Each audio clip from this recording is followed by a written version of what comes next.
We're done. We're f***ing doomed. How did I forget that? Like, I'm such an idiot. Can I beat a Pokemon Shield Hardcore Nuzlocke using only O Pokémon? P, have you ever even done a Galar Nuzlocke? Like, this is a whole new ballgame. You know Dynamax, right? In a Hardcore Nuzlocke, once a Pokemon faints, it's dead forever, you can't use items from the bag in battle, and you can't overlevel the next gym leader's ace Pokemon. When I play Gen 8 games, I also don't use Dynamax at all. The rest of the rules are in the description down below. Just for transparency, I do use rare candies in all my runs just to speed up grinding. Welcome to the Galar Region, ladies and gentlemen. This is my first real Nuzlocke of this game. I've only ever played through it casually before. That doesn't stop it from being one of my favorite Pokemon games of all time, so we're gonna have some fun. We meet our neighbor and rival, Hop, as he comes to hit on my mom. How you doing, good looking? He takes us to the train station to meet the champion of Galar, Leon the Rizless. Like, come on, you're telling me this guy gets any play? I can't make fun of him for too long though, since he does give me a starter Pokemon. Since we can't use any of the starters in this run, I just picked Grookey since grass types don't get enough love. We can't catch a Blipbug named Olivia on Route 1, and a Zigzagoon named Ophelia on Route 2, both of which we can't use until the level cap is over 30. We can't get our first usable Pokemon until we reach the wild area, which is always an interesting conversation in terms of Nuzlocke encounters. I use each area of the wild area as a different location. So, for example, after this train ride with Hop, we find our first encounter in the Watchtower Ruins, with cloudy skies, an Oddish named Ollie. Our official starter of the run is the encounter for this section of the wild area, so she'll be carrying us through the first bit of the game. We arrive in Modestoke, where we had to attend the Gym Challenge opening ceremony, which is honestly one of my favorite parts in the entire game. I love this splash page of all the leaders coming out, I think it's great. After walking out onto the arena for the first time, I'm super fired up to go get our first gym badge. Before we do that though, we're gonna need some help for the team. Ollie is great, he's lovely once you get to know him, but he can't solo Hop's team on the bridge to Route 3 without a little bit of help. So once we've done the opening ceremony, we do have access to the Isle of Armor, meaning we can travel there, enroll at the dojo, and gain access to some new encounters. The one I'm looking for right now is in the Forest of Focus, and after what felt like an hour, I finally found my 5% Oranguru named Olympia. With solid stats and access to the move's stored power, we can pretty easily get through at the beginning of the game. Thanks to Calm Mind boosting 2 of our special stats, we can effectively boost Stored Power's base power by 40 every time we use it, and since it boosts our own special attack, we can pretty easily sweep through Hop on the bridge and bead in the Galar Mine. We arrive in Tufford and do a quick scavenger hunt for the Expert Belt, which boosts the power of super effective moves, which is going to be great later on. With nothing else to do, we can head inside the Tufford Arena to do the Gym Challenge, which is herding sheep. I love this challenge. I need more of this. After living my rural fantasies, it's time to challenge Milo and his grass types for our first gym battle of the run. Milo leads with Gossifleur and I lead with Olympia. Remember how I said we use Stored Power plus Calm Mind to sweep through the last 2 important fights? Yeah, well, we're gonna do that now too. Since Gossifleur only knows 2 special moves and Rapid Spin, which basically does nothing, Olympia can pretty easily set up 6 Calm Minds to +6 special attack and defense, which also boosts the base power of Stored Power to like 260, plus the stab bonus, so that makes it effectively around 390 base power. Yeah. Oh yeah, and don't forget Olympia's at +6 special attack. I'm sure you can assume how the rest of this fight goes. No. Wait. With Milo defeated, we've secured our first of 8 gym badges and added the first piece to our Millennium Puzzle gym badge thing. We've got a pretty quick turnaround before the second gym, with only Route 5 standing in our way. With no new encounters, we arrive in Mulberry, the home of the second gym. We meet Chairman Rose, who definitely doesn't look evil, and Alina, who's such a fucking bitch. We meet Nessa at the lighthouse and tell her to do her job, so she heads back to the gym, meaning we can head inside the arena to do her gym challenge, which is just like a puzzle with trainers. Boo. Give me more rancher tasks. Once we're done with that, we can challenge Nessa and her water types for our second gym battle. Nessa leads with Goldeen and I lead with Ollie, holding a Miracle Seed.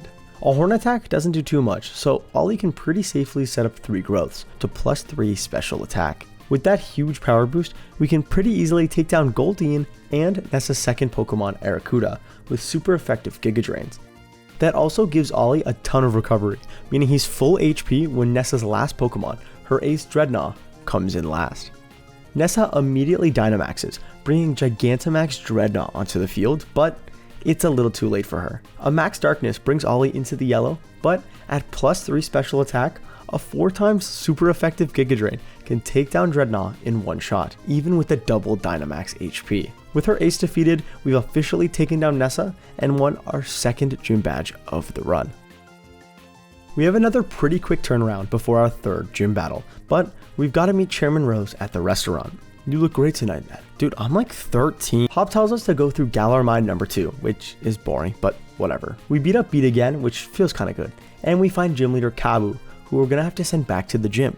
Now, Kabu's team is a real roadblock in Galar. His 3 fully evolved fire types can hit super hard if you're not ready for it. So we head back into the wild area and head to South Lake Milok, where we can fish up a Remoraid named Oliver. Oliver can evolve at level 25 into an Octillery, who's a little bit underrated in my opinion. He'll be a great addition to the team. We can also grab this Onix from the rolling field named Omar. He's less useful than Oliver, but he's here too.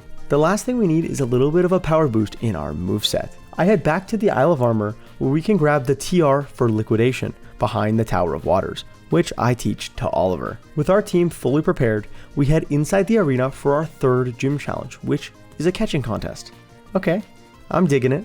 Once we outcatch all these scrubs, we can head inside and challenge Kabu and his fire types for the third gym battle. Kabu leads with Ninetales and I lead with Olympia. Ninetales uses Will-O-Wisp to burn Olympia, but that shouldn't impact our plan too much, since Olivia is a special attacker. She sets up a Calm Mind to +1 special attack and defense, which also boosts the power of stored power. With our special defense boosted, the AI now sees quick attack as the most damage, meaning Olympia can take some light damage each turn as she sets up another Calm Mind. I thought that at +2 special attack with stored power being at like 100, we could secure the KO, but I was wrong. Ninetales survives in the red, letting it get off one more quick attack on the next turn. That leaves Olympia slightly above half HP after the burn damage as Kabu's second Pokemon, Arcanine, comes out.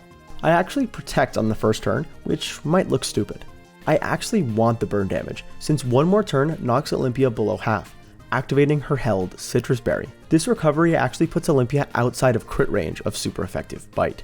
This pays off right away since Arcanine actually gets the critical hit bite, leaving Olympia with 16 HP before she can get off a crit flinch. Very cool. Well, my taunt plan to avoid a burn is out the window, so I swap into Oliver on a bite for about a quarter. On the next turn, a Will-O-Wisp connects, which burns Oliver, halving his physical damage. This is slowly not looking very good. Oliver's liquidation doesn't even do over half, which really concerns me. Thankfully though, it was a low roll, so after tanking another bite to below half, a second super effective liquidation can take down Kabu's second Pokemon. Oliver also does get some nice Citrus Berry recovery, but we aren't out of the woods just yet. Kabu's ace Pokemon comes out third, and it's his Centiskorch. Kabu Dynamaxes right away, which is terrible for us thanks to a signature move G-Max Centiferno, which traps Pokemon on the field with a Fire Spin effect. Thankfully, since Oliver resists fire, it goes for a G-Max Flutterby, which, through Protect, only does about a third of our remaining HP. That's all we needed Oliver to do though, so I swap into our newest team member, Omar, who's gotta take a hit here. Another G-Max Flutterby comes in, and it does less than half. On Centiskorch's last turn of Dynamax, Omar protects, reducing the damage of another G-Max Flutterby, and leaving him with more HP than he started with thanks to his held Citrus Berry. Centiskorch returns to its regular size, and with a 4x weakness to rock, we should have this in the bag, right? Well, I think you're forgetting that Onix is, say it with me now, terrible. I go for a Curse to get us a little bit more attack power, but a Bug Bite from Centiskorch connects first, bringing Omar below half. Hopefully with the defense boost, we should be okay. Centiskorch copies us on the next turn, using a Coil to boost its attack, defense, and accuracy, as Omar does the most Onix thing possible. Nothing. Yeah, you missed a Rock Slide. After another Coil brings Kabu's ace to +2 defense, a 4x super effective Stab Rock Slide does just over half. Omar, listen buddy, I'm sacking you if you don't get this KO. You can do this. Centiskorch is helping Omar out here as it goes for a Smokescreen instead of probably KOing with a Bug Bite. As you'd expect, Omar does not take advantage of this at all and misses another Rock Slide. Kabu does give us a second chance though. Against all odds though, he somehow finds another gear and he connects with another Rock Slide, taking down Kabu's ace, and Kabu along with him. With the 3 fire types defeated, we've officially taken down the Motostoke gym and won our 3rd Galar badge. With the first 3 gyms down, we've now entered the mid-game of Shield. We head across the bridge to the northern wild area to Hammerlock, home of the 8th and final This is only a pit stop, so we head west to Route 6 to our actual destination, Stow-Inside. Along the way, our first catch of the run joins the team. Olivia the Blipbug evolves into a Dottler and then into an Orbeetle, who I've never actually used before. Bug Psychic isn't the best typing in the world, but with access to early Bug Buzz and Psychic, along with pretty respectable stats, I can't complain too much. After traversing our way through the desert, we arrive in Stow-Inside, where we need to beat up Hop again, but more importantly, where we can head into the arena to take on the 4th gym challenge. Okay, this pinball one is kind of fun, but I also hate it. Like, I cannot physically rotate the thumbstick fast enough for this. Like, I feel like my thumbs are being sprained. I do power through the challenge, and we've got our date with Alistair planned. Before that time comes, we need our 6th and potentially final team member. If we head to the wild area at night, we can evolve Ophelia the Zigzagoon first into a Linoon and then into an Obstagoon, who joins the team. Dark Normal is a really good typing, especially for the next gym coming up. Speaking of, it's time for us to head inside and challenge Alistair and his ghost types for the 4th gym badge. Alistair leads with Galarian Yamask and I lead with Oliver. Since this version of Yamask is part ground type and Yamask is frankly kinda trash, Oliver can pretty comfortably outspeed and KO with a super effective liquidation. Yamask does take our sniper ability down with it, but it's not a big deal. Second out is Alistair's Mimikyu. Thanks to his disguise ability, it can't be one shot, so we're gonna need to take a few hits. Thankfully, Mimikyu isn't too much of a powerhouse, even with it using Home Claws to boost its attack. Oliver can pretty easily stay in, take a slash after a couple boosts, and KO with a few liquidations. Third up is Cressola, but at this point, we've got to start preparing for the Gigantamax Gengar in the back. The first step is to get Cressola to use Curse. That'll cut its HP in half, giving us a pretty easy one-shot KO on it once we're done setting up. We also don't really want it to curse Ophelia in the back when I swap her in. Oliver uses Protect just in case it doesn't go for Curse, but thankfully it does, having its own HP. Oliver has officially finished his part of the plan, so I swap into Ophelia on a Hex that she's immune to. Cressola is now either going to go for Curse or Ancient Power, both of which I'm comfortable swapping Olivia into. It ends up being the latter, as Olivia takes a super effective Ancient Power for less than half. Hex would KO here, if not for Olivia having Light Screen, which she sets up to half special damage. I am risking a crit here, but it's a calculated risk. I don't get punished as Olivia survives a Hex in the red. Now we have everything in place to win this battle. I bring Ophelia back in on another Hex that she's immune to. Having the normal type for a Ghost Gym is pretty nice, I gotta say. Now, Ophelia can outspeed and bring down Cressola with a super effective Night Slash, leaving her at full HP for Alistair's final Pokemon.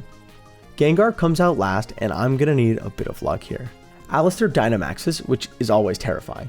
Ophelia isn't using Protect here though, she's charging straight in. Why? Because Gengar should use Max Ooze here, which raises the user's special attack, meaning that after Dynamax ends, I'll need to somehow take down a +3 special attack base 110 speed Gengar. Our only choice is to tank a couple of Max Oozes thanks to Light Screen. I just need no crit here. Gengar uses another Max Ooze, and it doesn't get a crit, leaving Ophelia at 45 HP. From here, one more Night Slash from Ophelia can take down Gengar, and of course, it got a crit when I didn't need it. Could've used that one move earlier, Ophelia. With Gengar defeated, we've taken down Alistair and won our 4th Galar Gym badge. Look at our little puzzle, it's filling up quite nice. Right after the gym battle, we meet Sonia outside the arena. She says something about preserving art or whatever, but she does tell us to go kick Beed's ass. Sonia, that might be the best thing you've ever said to me. Beed gets banned from Pokemon, but we're free to continue our gym challenge. We get through the Glimwood Tangle without fighting any trainers, which I didn't know I could do, and arrive in Bolonley. Listen, do you know how to pronounce this? Cause I don't.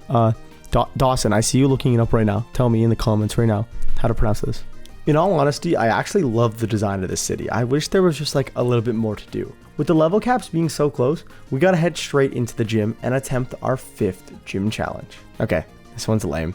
It's just battles and it's like an audition, whatever. Plus, you get boosts in them, which makes them super easy. At least you can't heal between them, so that's like kind of hard. With the challenge completed, we've earned the right to challenge Opal and her fairy types to battle. Opal leads with her Galarian Weezing, and I lead with Olivia. Now, we all know why the Opal fight is so easy, but if you don't, let me explain. Opal will randomly ask you trivia questions about her, and it'll give you +2 to random stats, which is really broken. Especially because you get an attack boost right before her ace Alcremie comes out. These boosts make this battle super easy, but if you don't get them, it's like a guaranteed loss because you'll get -2 stats instead, and then you're just gonna get rolled. So I'm gonna be quick here. We take down Weezing with a super effective Psychic from Olivia, Mawile with a couple of super effective Bulldozes from Omar, Togekiss with a super effective Ice Beam from Oliver, and her ace Alcremie with a super effective Gunk Shot also from Oliver. With Opal throwing the match, we've officially won our 5th gym badge of the run and connected all of our badges together, so now we have like one big piece of the puzzle. Now that we're over halfway done our challenge, it's time for the best route in Pokemon. Oh, did I say best? I meant the worst. Seriously, this snakes and ladder ass dead-end ass fucking route. We traverse this terrible gameplay experience and then arrive in Sirchester, home of the 6th gym. We need to take on an ice type leader in Shield, which is definitely not great matchup wise. The biggest threat on Melanie's team is her Galarian Darmanitan. Once in Zen mode, this thing has base 165 attack. I think I've got a plan, but it's definitely not a great one. We head inside the arena for what might be my favorite gym puzzle. Listen, I know the sensor things don't work that great, but still, I love platformers and this feels like a platforming game. Once we complete it, we earn the right to challenge Melanie for the 6th Galar League gym badge. Melanie leads with her Frostmoth and I lead with Omar. Since Frostmoth has literally the worst typing of all time, even Omar, who's terrible, sorry Omar, love you, can secure a one-shot KO with a single 4x super effective Rock Slide. There's a first for everything, huh?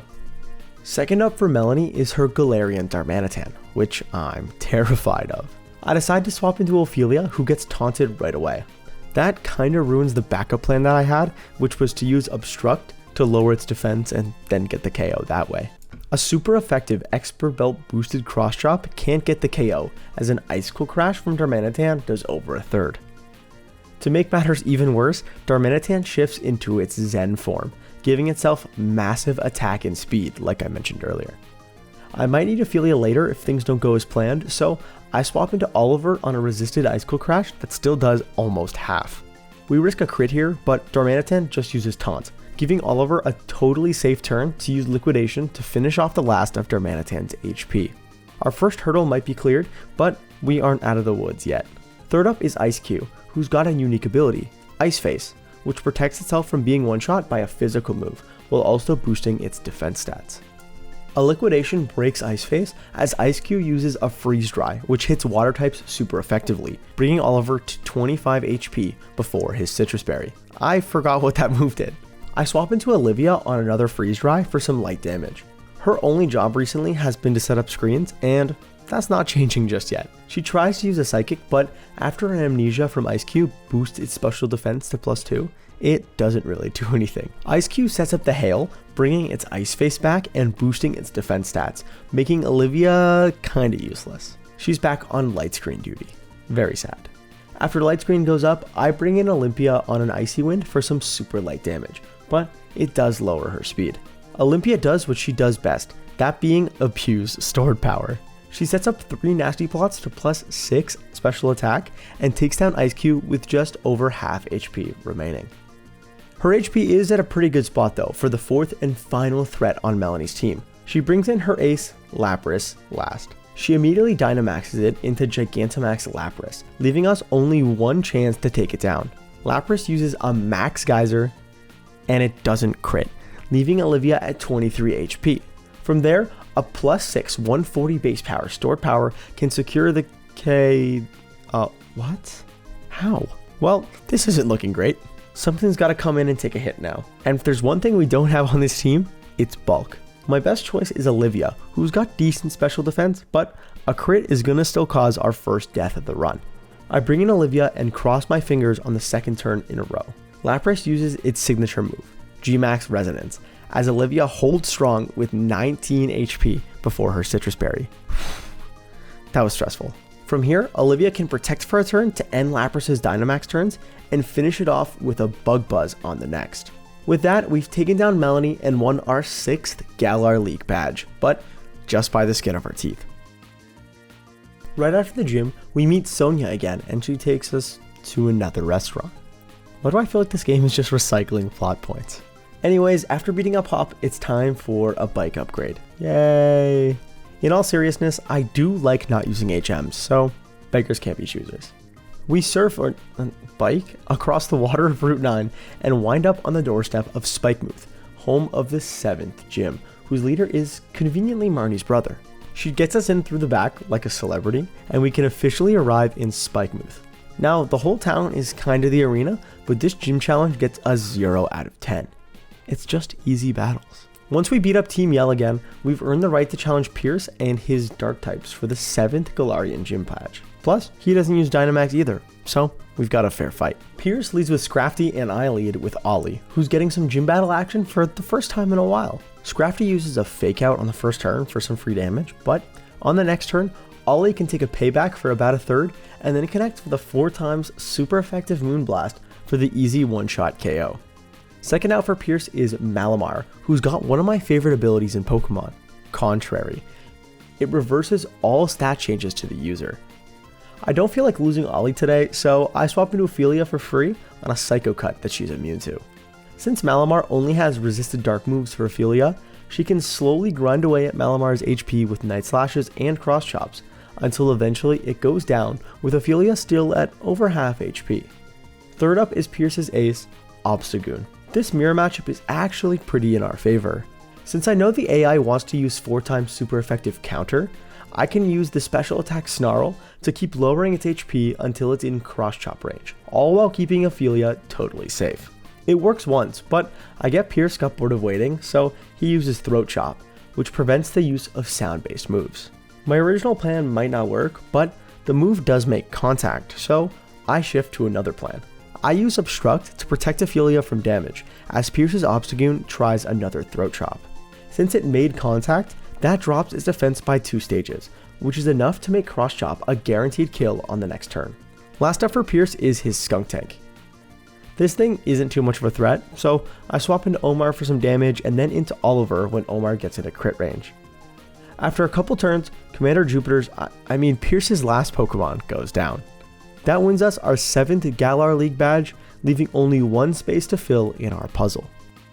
The second we leave the arena, we get rushed outside where we meet Leon. He tells us to f off since we haven't finished the gym challenge yet, but that means it's time to prep for Raihan. His Sandstorm-based team is really challenging, especially because it's a double battle. If Gigantamax Duraludon comes out with another threat on the field, that's game over. We've got a couple win conditions. First, we've got to avoid the sand as much as possible. Luckily, the Rain Dance TM is available in Hammerlock, so we can teach it to Oliver and Olympia. The second win condition is to take out Gigalith and Sandaconda at the same time. The only possible way to do that is to grab the Choice Specs from Spikemuth and give it to Ollie. That's right, this gym battle is going to rely on a 320 base stat Oddish. With the Choice Specs, a Giga Drain can take down either Gigalith or Sandaconda, giving us a shot at this battle. We beat the gym challenge, which is again just battles, and we earn the right to take on Raihan for the 8th and final gym badge. Raihan leads with Flygon and Gigalith, and I lead with Olympia and Oliver. Gigalith has the Sandstream ability, which activates, kicking up the Sandstorm, giving rock types a special attack boost, and it does chip every turn. A Thunder Punch from Flygon does big damage into Oliver, bringing him to 52 HP before his held Citrus Berry. Olympia cancels out the sound with a Rain Dance, giving Oliver a boost to his water moves. He's not using one this turn though, since he also has Ice Beam, which is 4 times super effective to Flygon. That can secure a one-shot KO on the part Dragon type. Gigalith also sets up Stealth Rocks, which isn't ideal, but it could be worse. Sandaconda comes out third for Raihan. Thanks to its ability Sand Spit, it'll activate the sand when it gets hit, so we've got to be smart here.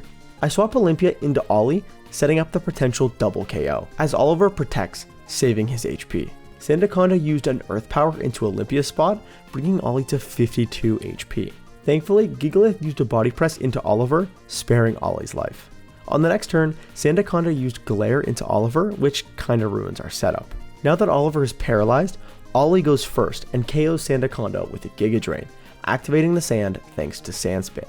The Sandstorm not only buffs Gigalith's special defense, but it also gets rid of the rain boost for Oliver's liquidation, which now can't secure the one-shot KO, leaving Gigalith in the yellow. Gigalith also gets off a body press on Oliver, leaving him at 37 HP. This is slowly not looking too good. Raihan brings out his ace, Duraludon. My calcs say that Ollie can't get one shot by a max move here, so it's gonna see a kill on Oliver every time. I bring in Olympia in Oliver's spot to tank a move. Raihan Dynamaxes, bringing Gigantamax Duraludon onto the field. It goes for its signature move, Gmax Depletion, and it's into Ollie. Thankfully, Ollie hangs in with 21 HP, avoiding the crit and letting him get off another Giga Drain into Gigalith, leaving Raihan with just Duraludon left. Ollie has done more than enough, so I swap into Ophelia in his spot. Since Ollie resists fighting, it should be the only max move it won't go for. Thankfully, I'm actually correct this time, or lucky, as another max depletion hits Ophelia to just above half. While the left side of our team is fighting for their lives, Olympia can just hang out and set up a rain dance. Nice. Okay, time for some more AI manipulation. Gmax depletion didn't do half, so to secure the KO, it should go max knuckle. Olivia 4 times resists that, so I make the read and swap her into Ophelia's spot. Max knuckle comes out and it does less than 10 damage. God, I'm so stressed. Olympia gets off a nasty plot to boost her special attack and to boost stored power. Duraludon's Dynamax turns end, and we're in a pretty good spot actually. This should be a Stone Edge into Olivia now, since Olympia is too bulky to secure a KO on. I protect Olivia and Duraludon goes for a breaking swipe, which isn't ideal, but it's actually not too bad for us. Olympia's attack does get lowered, but a nasty plot raises her special attack to +4.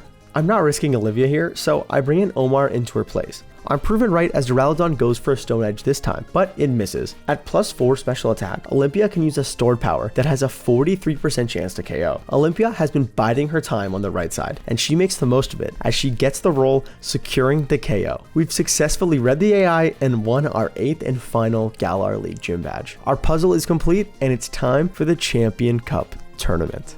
We've got one more route to get through before we arrive at the Champion Cup tournament. The Snowy Route 10 is like a gauntlet of tough trainer fights, and with the level cap for the semifinals being so close, I'm constantly boxing Pokemon I don't need for certain fights just to stay under it. We do manage to get through without over leveling or losing a team member, so we arrive in Winden, the final city in the main Galar region. We don't have a lot to do before the actual tournament, except preparing our team. The first round is against Marnie and Hop. Marnie is a pretty bad matchup for us, with dark types for our 2 psychic types, fighting coverage for Ophelia, and a fairy type ace that no one can hit for super effective damage. Hop on the other hand is more diverse, but fairly manageable except for his Inteleon, who hits like a monster. In preparation, I fly back to the wild area to grab the TM for Facade, and then fly to Route 2 for the Choice Band. I haven't really used it yet, but Ophelia has the Guts ability, so the combination of Guts, Facade, plus Choice Band and Stab makes Ophelia a potential sweeper.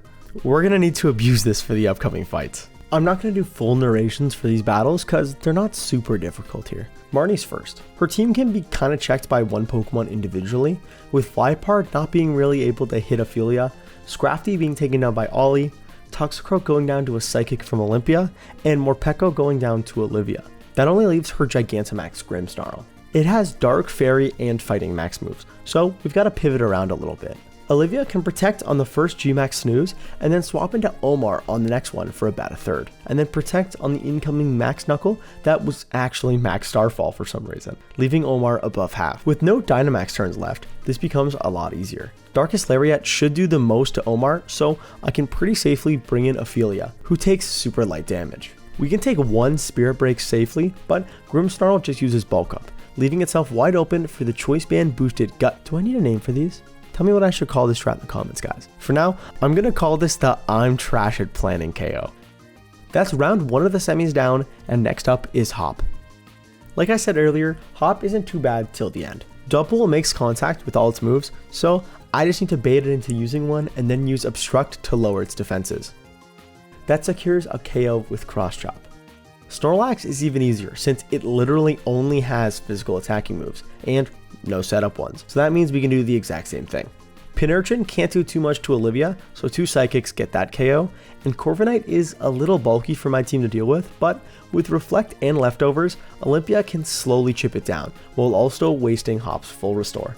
His Dynamax Inteleon is a little scary too, but We can use Oliver as a pivot who resists both water and ice max moves, wasting its Dynamax turns. Without Dynamax, it's still fast and strong, but we can use screens and smart pivoting to take it down too. We've won the finals and now we need to go fight in Rose Tower? Why? Why does this exist? Like, no one seems to care that Alina is sending goons after me and Hop for what seems to be no reason other than that we're looking for Leon. Like, why does no one care? She's Gigantamaxing on me, come on! Side note, but I do love Alina's team. Like all of the pretty and feminine Pokemon that represent her outer self, and then her ace is Garbodor to represent like her true self. I love it. Anyways, we chat with Leon and Rose, and I guess no alarm bells are going off in our head. So we're gonna need to get ready for the finals. We've got some tough matches on our hand here. Bede has fairy types and Nessa has water types, which aren't great matchups for us, but I don't think Alistair and Raihan after should be too bad. I've done a lot of prep here, so I'll explain as I go along. Our first matchup of this pseudo Elite Four is Bede.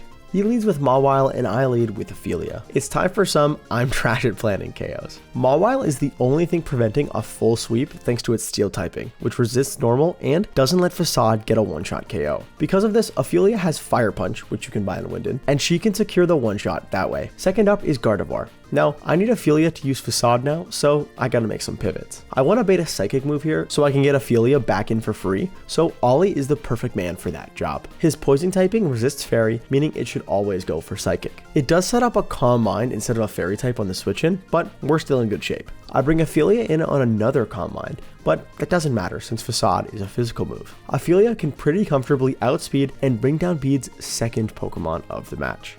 Third up is Galarian Rapidash, which is gonna outspeed us. We are gonna risk a crit here, but we don't really have another option for the KO, especially with Gigantamax Hatterene in the back. A Dazzling Gleam leaves us with 58 HP, and now Facade can get the one-shot KO on Bede's third Pokemon. Last up is his new ace, the Fairy Psychic type, Hatterene. Thankfully, this thing isn't amazing defensively, and it's also slower than you trying to impress your crush on middle school track and field day. Ophelia can outspeed and, even when Gigantamaxed, secure a one-shot KO with Facade. With that, we've beaten Bede, unfortunately didn't make him retire, and we can get started with the real Champion Cup tournament. Okay, cool. They were good. Did I give Olivia a citrus berry? Fuck. No, fuck. Ophelia's not burned. Fuck, we are so fucked. That was my reference audio that I record with every video. I like to say some things out loud, so when I'm writing the script, I can remember like exactly what I'm thinking. It's also a great way to show you guys how fucked I am. My entire plan evolved around Ophelia being burned and using that power to sweep Dreadnought in the back. Now, I can't. And this is the exact moment that caused this video to be like a week later than I was expecting it to be. I spent the better part of a full day planning the next fight and trying to like pre-plan the fights based on who I'm probably gonna lose here. I've got a plan, but I'm risking more crits than times I've slept with your mom. Okay, let's do it. Nessa leads with Golisopod and I lead with Olivia. Her entire job here is to protect, to block the first impression damage here, which she does perfectly. What can I say? Olivia's a pro. I swap into Ophelia on either a Shadow Claw or a Sword Stance, both of which are completely safe, and I get the former, as the Shadow Claw does nothing thanks to Ophelia's normal typing. She can outspeed and use a Choice Band boosted Thunder Punch for over half. This activates Golisopod's emergency exit ability, forcing it to switch out before it can do any damage. Nessa brings out Seaking with Megahorn in Golisopod's place. Since the rain isn't up and Swift Swim isn't activated, Ophelia can outspeed and bring down Seaking with a super effective Thunder Punch. Nessa brings out her Golisopod again. It's time to risk crit number 1. I bring Olivia back in on a first impression. 16 HP. Olivia has a citrus berry because A, I didn't have any bug damage reducing berries, and B, because it puts her out of range for a liquidation KO, meaning Ophelia can now get a safe swap back in. My read was right as Ophelia takes no damage from a Shadow Claw that she's immune to. This gives her all the space in the world to secure a second KO with another Thunder Punch. Third up is Barraskewda. It can't do that much to Ophelia. A liquidation does less than a third, and Ophelia can retaliate with another Thunder Punch that secures the KO onto the frail Barraskewda. Fourth up is Pelipper, who's 4 times weak to electric moves. You might think this isn't worth talking about, but thanks to Pelipper's ability Drizzle setting up the rain, we've got to be careful. It does get deleted from the game by Ophelia, but when Nessa's ace Dreadnought comes out, it's got the rain boost. The boost from the rain should make this next move G-Max Stone Surge, and that puts me in a tough spot. I need Oliver for a pivot after Dynamax ends, so I've got two choices, either Olympia or Ophelia. Ophelia can outspeed and do around 60% later, so she's more useful if we get some chip. That means it's time for crit number 2. No crit. Olympia's held Citrus Berry is also crucial. This recovery means Olympia can protect on the next turn, surviving a max darkness with 17 HP. We've got one turn of Dynamax left, so we've got to swap again. It's time for Oliver to tank an attack. Crit number 3. Well, some crit rolls actually don't kill, but whatever. Okay, looking good.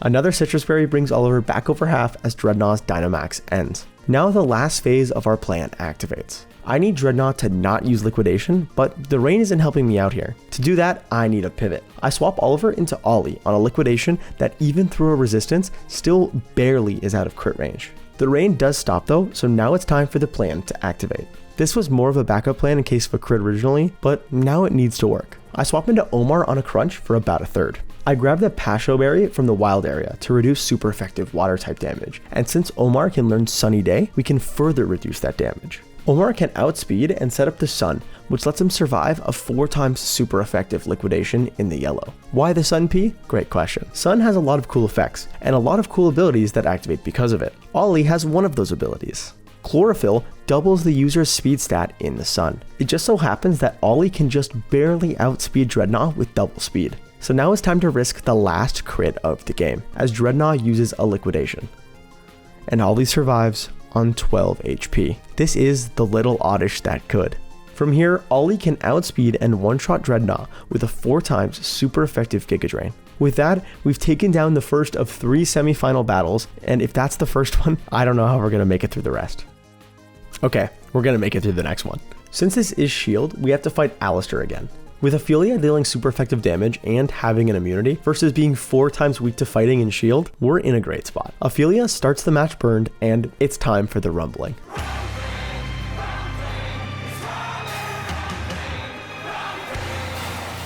With Alistair embarrassed in front of a crowd of what looks like millions, we've advanced to the final round of the Champions Cup. Our last battle is a rematch against Raihan. This time, a single battle with 3 different kinds of weather? What the fuck? In all honesty though, Raihan's weather shenanigans aren't super difficult to play around. He leads with a Torkoal who's got Drought, setting up the Sun, as I lead with Oliver. Normally, a water type in the Sun isn't a great idea, but since we outspeed, Oliver can set up the rain right away, cancelling Sun, but more importantly, making Solar Beam a 2-turn move again. This locks Torkoal into the charge turn, letting us freely get a KO with a rain boosted Liquidation. Second up is Goodra. This thing sees a kill with the 100% accurate Thunder, so I can freely swap into Omar, who's completely immune. Now that it wants to use a Surf or a Muddy Water, it's a safer swap into Ophelia, who can take a Muddy Water for less than half. It was a little more than I was expecting, and it also gets the accuracy drop, which can really ruin my whole plan. Thankfully, Ophelia can hit through the drop and secure the I'm trash at planning KO. Third up is Turtonator. This thing tries to set up a shell trap, but since we have the power of my terrible skills at planning fights, we can get an easy one-shot with Facade. Fourth up is Flygon. Ophelia can't kill everything, so I've got to make a swap. I bring in Olivia holding the choice specs on a Sandstorm that Raihan sets up because he can't abandon his gimmick for one fight. That gives Olivia a totally safe KO here. Olivia has enough speed EVs to outspeed Flygon even if it has a speed boosting nature. So Olivia can fire off 2 Psychics for a safe KO after taking less than half from 1 crunch. Last up is Raihan's ace, Duraludon, which is terrifying without it being a 2v1. This should be a random move here, so I bring out my bulkiest Pokemon, Olympia, which is sad to say out loud. Duraludon Gigantamaxes and uses a max Rockfall, which does pretty light damage as far as max moves go. Since we're above half HP still, we can afford to protect on the next turn, so a max Steel Spike just barely brings it into the yellow. Since Olympia is holding a Citrus Berry, we're like 60% HP, meaning I think we can survive another max move. Raihan finally uses his signature max move, G-Max Depletion, and Olympia tanks it like a monster to 35 HP, ending Raihan's Dynamax turns and pretty much ending the battle. I swap around a bit, avoiding a full restore with Oliver, and then finishing off Raihan's ace with Ollie. That wins us our final battle of the Champion Cup and earns us the right to challenge Leon for the title of Pokemon Champion. We step onto the pitch to meet Leon face to face for the first time. Wait, what's going on? Oh, the guy that looks super evil is actually evil? That's crazy. Fine. We head into the power plant, beat up the guy that's definitely wearing a toupee, and save the whole world. Can I beat some Riz into this guy now? Great. We head back to the Winden Arena and can finally take on Leon the Rizless in a battle for the title of World Champion. Champion Leon leads with Aegislash and I lead with Olivia. Now, I really want to use my insane planning skills to sweep with Olivia, but since Choice Band locks us into one move, if we Night Slash into a King Shield, our attack is going to be -1, and we're not going to be doing so hot. Olivia tries to get a bit of damage off so Ophelia can get a KO at -1, but Aegislash blocks the damage with a King Shield. I try another version of this strategy by swapping into pre-burned Olivia and then using Obstruct, hoping it'll go for Sacred Sword, lowering its own defense. It actually works, dropping Aegislash's defense to -2, but now Ophelia's locked into Obstruct. I gotta pivot through Olivia since she 4 times resists Sacred Sword and baits Shadow Ball. This means Ophelia can get a fully safe swap in and she can secure the KO with a Night Slash. Second out is Seismitoad with super effective Drain Punch. Since we already know Olivia 4 times resists it, we can swap her in on some super light damage. I'm not worried about Olivia's HP here since a crit won't kill and she's only needed as a backup plan later. So after landing a Psychic for over half, she gets poisoned by Toxic, putting her life on a timer. That timer isn't ever going to reach the end though, since one more Psychic finishes off Seismitoad, completing her job in this battle. Third up for Champion Rizless is Cinderace with Pyro Ball. Since this thing has pretty terrible coverage, Omar is a great wall here. He swaps in on a critical hit Pyro Ball that still doesn't bring him below half. I also meant to teach him Earthquake before this, but it doesn't really matter since Dig is a 2-shot kill anyways. He can take 2 more Pyro Balls while chipping away Cinderace's HP with Dig, bringing down the Fire Galarian starter. Fourth up is Haxorus with super effective Iron Tail. At this point in the run, I'm not risking anything, so this is where the first death of the run happens. Omar was a valuable team member, maybe the first valuable Onyx ever, and he'll always be remembered. I bring in Ophelia for free now. She can outspeed the Unovian Dragon and get an I'm trash at planning KO with a boosted Facade. Leon has 1 Pokemon left before his ace, and it's his Dragapult. Since Ophelia is locked into Facade, she can't do anything, so I swap into Olympia on a Flamethrower for light damage. She's wearing an Assault Vest for this battle, specifically for this matchup. Since Dragapult can't use Stab Shadow Ball on our part normal type, it's stuck using coverage moves into our bulky starter. She can slowly whittle down its HP, causing Leon to waste its full restore in the process. With Dragapult down, there's only one mountain left to climb, Leon's ace, Charizard. The champion Gigantamaxes and uses his signature move, G-Max Wildfire, to completely destroy Olympia. She was our starter and our bulkiest Pokemon. Thank you. I bring in Ollie. Wait, Ollie? Okay, so Ollie is going to be added to the death toll soon, but not after surviving a G-Max Wildfire on 1 HP thanks to Focus Sash. This lets him get off 1 final Toxic before going down to Fire Spin Chip. He went out with a bang, the most useful first stage Pokemon in a champion battle. I bring in Ophelia on Charizard's last turn of Dynamax. Ollie's sacrifice wasn't in vain, and I'm gonna prove it. Ophelia just couldn't quite secure the KO on Charizard. It was about an 85% high roll. You know what can make up that damage? Toxic, baby.